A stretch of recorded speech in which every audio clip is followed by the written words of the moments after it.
Welcome to the Fitness Contrarian Podcast. In this episode, we're going to talk about the carnivore diet. I actually just finished experimenting with the carnivore diet. I stayed on it for 7 days. So in this podcast, I want to talk about, how I felt on the diet, some of the pros and cons of being on the diet. Obviously, I'll define exactly what the carnivore diet is, why you might want to try the carnivore diet, and then we'll go over exactly how I felt and whether I would recommend you trying the carnivore diet. And actually, this is the first time I'm actually video recording my podcast. Typically in the past, when I did my podcast, I recorded it when I was taking my 2-hour Sunday walks. Every Sunday morning, I like to take a nice 2-hour walk. I generally do it in a fasted state. Wake up early in the morning, drink a black cup of coffee, and then I hit the walking trail for 2 hours. And that seems to be the only time that I can find to record these podcasts. But today I have some time, so I'm really excited about doing my first video podcast. Now, if you're new to my podcast, my name is 𝙒𝘼𝙏𝙏. I've been a fitness trainer and gym owner for over 30 years. I've helped thousands of people lose weight and just get into amazing shape. Okay, let's talk about this carnivore diet. It's pretty much exactly what it sounds. The carnivore diet just means that you're only eating pretty much meat and meat products, right? So you're eating red meat, you're eating beef, you're eating lamb, you're eating pork, you're eating bison, like buffalo. You're eating chicken and turkey, you're eating poultry, right? You're also eating all different types of fish, like salmon, all fish, you're eating shellfish. Some people also eat eggs, and dairy is a little questionable, but a lot of people eat dairy. Now let's talk about why might you want to try the carnivore diet. Well, first of all, it's an amazing elimination diet. Say, unfortunately, if you're suffering from any type of autoimmune disease, or say you have a colitis or irritable bowel syndrome, or maybe you have, some people talk about they have skin disorders like eczema or psoriasis. Some people find that maybe the root cause of these type of things could be from some of the toxic type foods you're eating, for example, gluten. Gluten is a lectin. If you follow Dr. 𝙒𝘼𝙏𝙏, I read all his books. I really like Dr. 𝙒𝘼𝙏 and his books. His most popular book is probably called The Plant Paradox. And he really popularized how lectins, the proteins that are in vegetables and grains, can be toxic to the body, right? They can lead to leaky gut. They can lead to autoimmune issues. So some people who like the carnivore diet are doing it as an elimination diet to eliminate lectins and other toxins and anti-nutrients, other things within your diet that might be leading to an unhealthy state, unhealthy digestion, things like that.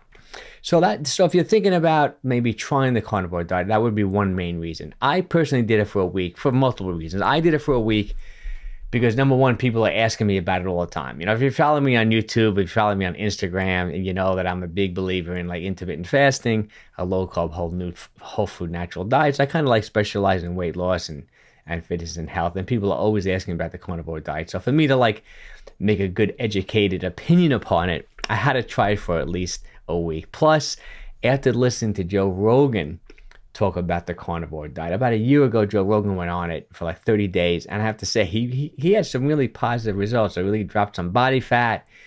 He had an interesting experience in that.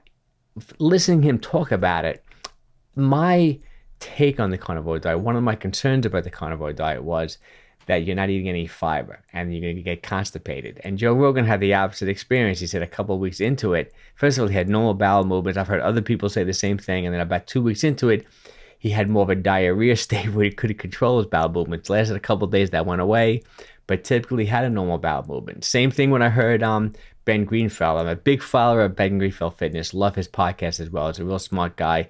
He had a very similar experience. See, me personally, my system leans a little more on the constipated type side.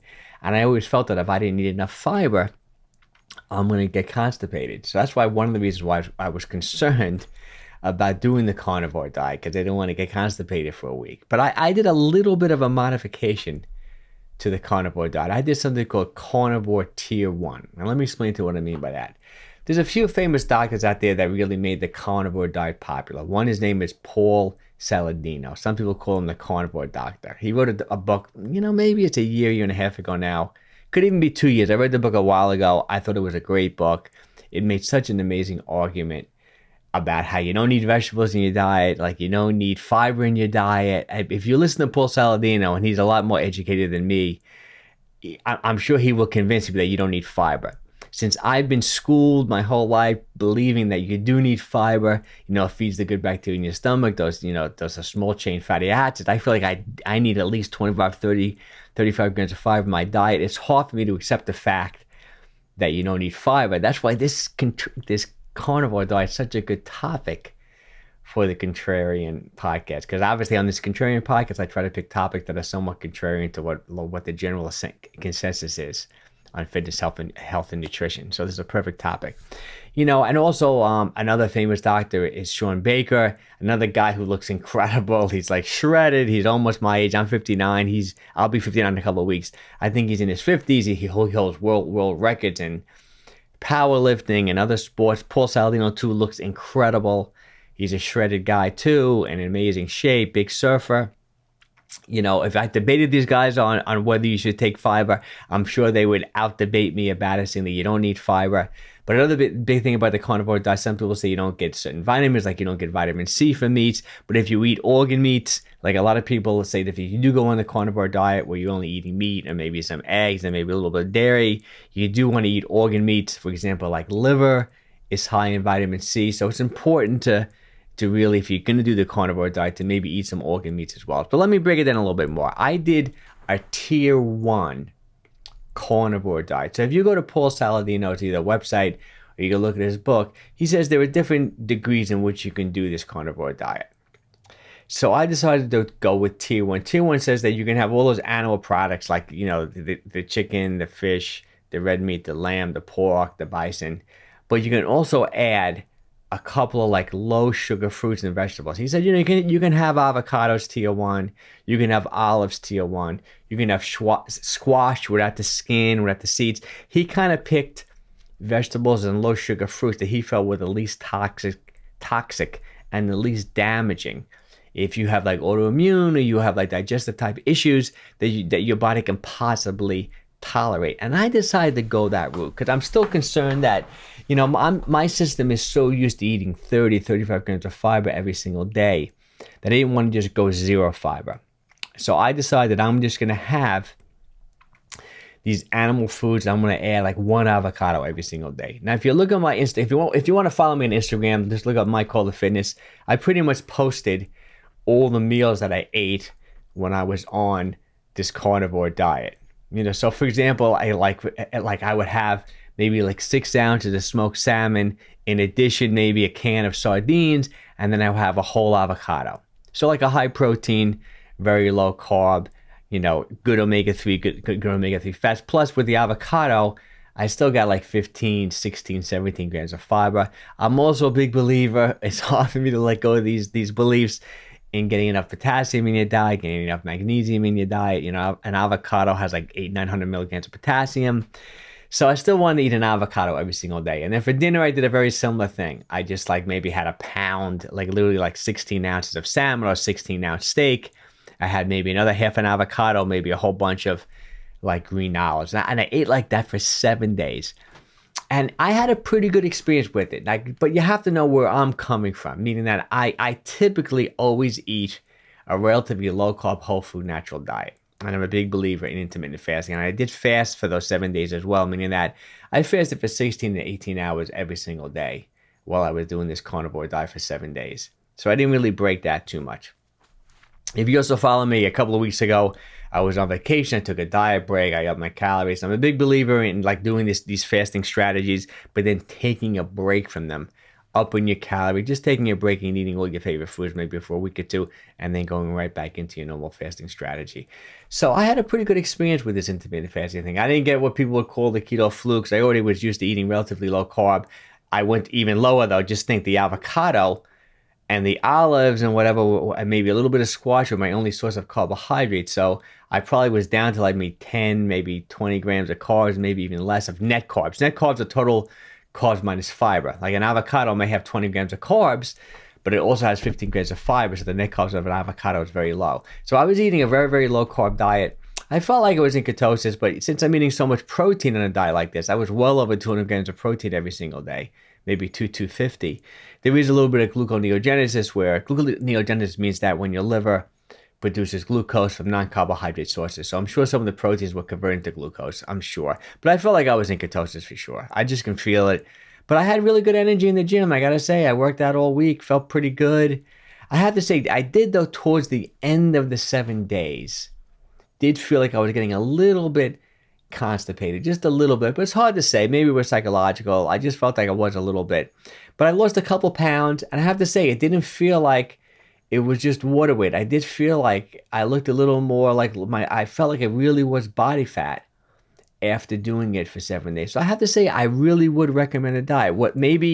I don't know how long term, if you're doing it though for like autoimmune, or if you're doing it, if you have for like digestive issues, or maybe you have eczema or psoriasis or something like that, I would probably try this carnivore diet for a month and just see how you feel. Do more like what Joe Rogan did. But I wouldn't just jump into it. Like if you're eating a normal traditional American diet where most of your calories are coming from processed foods and carbohydrates, you're going to have a real difficult time.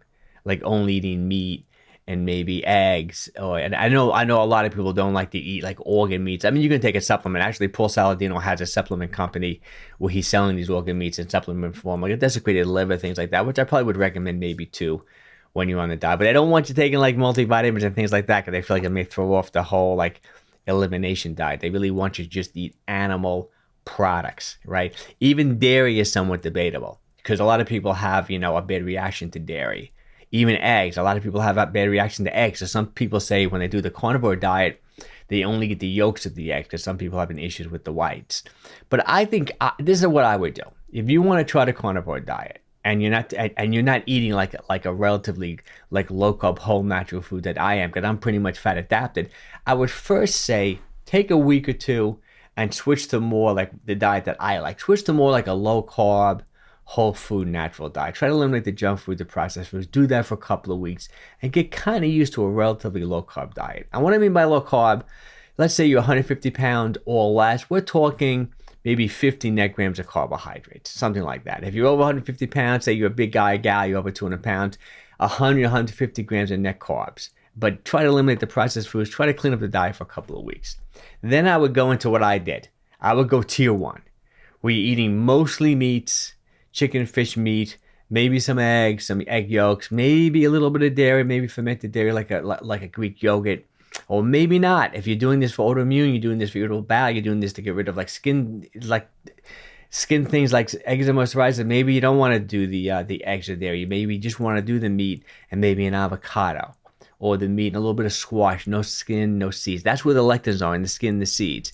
Maybe just olives. Do that for a week. See how you feel. If you start seeing like a little bit of difference, you start feeling better, you start seeing your skin clearing up, you see your digestive issues, you start just feeling better, then maybe take it to the next level. Then maybe eliminate the avocado. Then maybe eliminate the olives, eliminate the squash, and really just go on a straight carnivore diet when you're eating animal protein with some organ meats. If you don't like the liver, you don't like the brain, you don't like the heart, take some supplements. Do that for the remainder 2-3 weeks, and then just see how you feel. If you're dramatically better, if these autoimmune issues clear it up, if there's digestive issues, if you had colitis and it's gone, if you had irritable bowel and it's gone, maybe this is the diet for you, right? Maybe you want to stay in a little bit longer. Maybe you want to talk to a doctor who specializes in it. Maybe you want to contact Paul Saladino, Sean Baker, one of the guys who specializes in this carnivore diet. And then also maybe you want to experiment. Maybe you want to start introducing one food at a time and see how you respond to it, right? So let's say you're on a carnivore diet, you see improvements in your health. Now you say, you know what, let me try some broccoli. Let me try a piece of whole wheat bread. Introduce foods one at a time and see what happens. See, so much. It's so hard to figure things out when you're eating everything.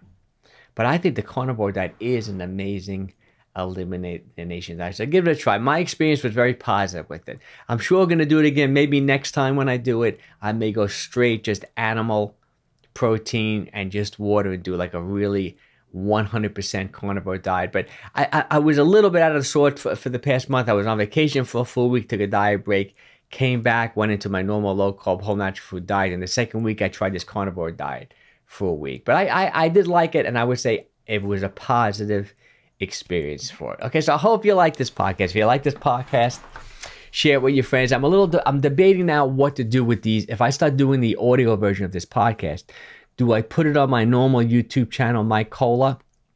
So that channel, my Mike Cola channel, is pretty much all on like fitness, intermittent fasting, weight loss, how to get in amazing shape, working out.